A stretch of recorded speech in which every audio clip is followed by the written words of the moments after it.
Bonjour les enfants. Comme promis mercredi, je suis avec ma petite histoire de princesse. Oh, une belle histoire que vous connaissez tous, mais elles sont souvent racontées de façon différente. Et aujourd'hui, je les dédie à mes deux princesses, Mila et Layana, et mes deux petits princes, Alexandre et Vladislav. Vous êtes prêts? Oh, vous allez dire, on la connaît, mais c'est toujours agréable. La Belle au bois dormant. Il était une fois une reine et un roi qui eurent une fille. Toutes les fées du royaume furent nommées ses marraines et lui donnèrent des dons merveilleux. Elle serait belle, intelligente, gracieuse. Mais une vieille fée, vexée de ne pas avoir été conviée, annonça: un jour, la jeune enfant se blessera la main en filant la laine, et elle en mourra. Cette terrible prédiction fit frémir l'assemblée. Mais une fée, la plus jeune d'entre elles, qui n'avait pas encore prononcé son vœu, déclara: hélas, je ne peux défaire ce qui a été fait. La princesse se blessera bien la main avec un fuseau, mais elle n'en mourra point. Elle tombera dans un profond sommeil de 100 ans, au bout duquel un prince viendra la réveiller. À partir de ce jour, le roi fit interdire les fuseaux dans tout le royaume, sous peine de mort. Lorsque la princesse atteignit sa 15e année, nul ne se souvenait de la prophétie. Or, il arriva que la jeune fille monte un jour tout en haut du donjon. Elle fut surprise de découvrir une vieille femme qui filait sa quenouille en ignorant l'interdiction du roi. « Que faites-vous là ?» demanda la princesse. « Je file la laine, mon enfant. »« Cela doit être amusant, puis-je essayer ?»« Bien volontiers, » répondit la vieille femme en lui tendant son fuseau. Quand la princesse s'en saisit, elle se blessa la main et tomba évanouie sur le sol. Le roi fut aussitôt appelé et, se souvenant de la prédiction de la méchante fée, fit porter sa fille dans ses appartements.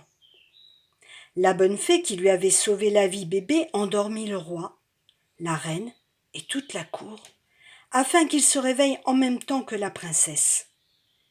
Tout autour du palais poussèrent des ronces, des buissons à épines et des arbres géants. Ni homme ni bête n'auraient pu entrer. 100 ans passèrent.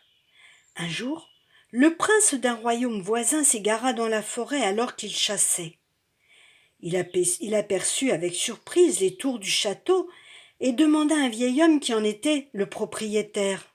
« Mon arrière-grand-père me racontait souvent qu'une princesse magnifique y dormait depuis de nombreuses années, n'attendant que le tendre baiser d'un prince qui saurait la réveiller et rompre le sortilège, » répondit le vieillard. Le jeune homme n'eut alors plus qu'un désir, aller voir par lui-même ce qu'il en était. Comme il s'approchait, les ronces et les buissons épineux s'écartèrent comme par magie. Le prince se fraya un chemin jusqu'aux portes du château.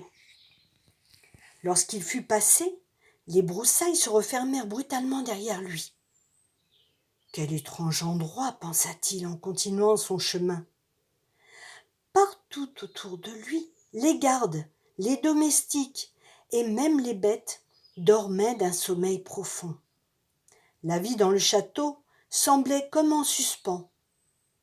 Lorsque le prince arriva enfin dans les appartements de la princesse, il vit une jeune fille d'une grande beauté allongée sur un lit de fleurs. Son éclat resplendissant le toucha en plein cœur. Il s'en approcha et se mit à genoux devant elle. Puis, avec une extrême douceur, l'embrassa. La princesse s'éveilla aussitôt et regarda tendrement le jeune homme. « Est-ce vous, mon prince ?» Au même moment, tout le château s'éveilla. Chacun reprit ses activités au point où il les avait laissées. Le roi et la reine retrouvèrent leur fille avec joie. De grandes fêtes furent organisées. Et peu de temps après, le prince épousa la princesse. Ils vécurent heureux, longtemps, et eurent de beaux. D'après vous, les contes se terminent comment?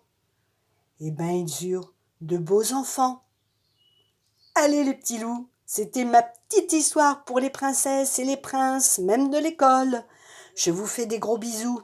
Mais une petite question, Mila, elle s'appelle comment cette princesse dans Walt Disney?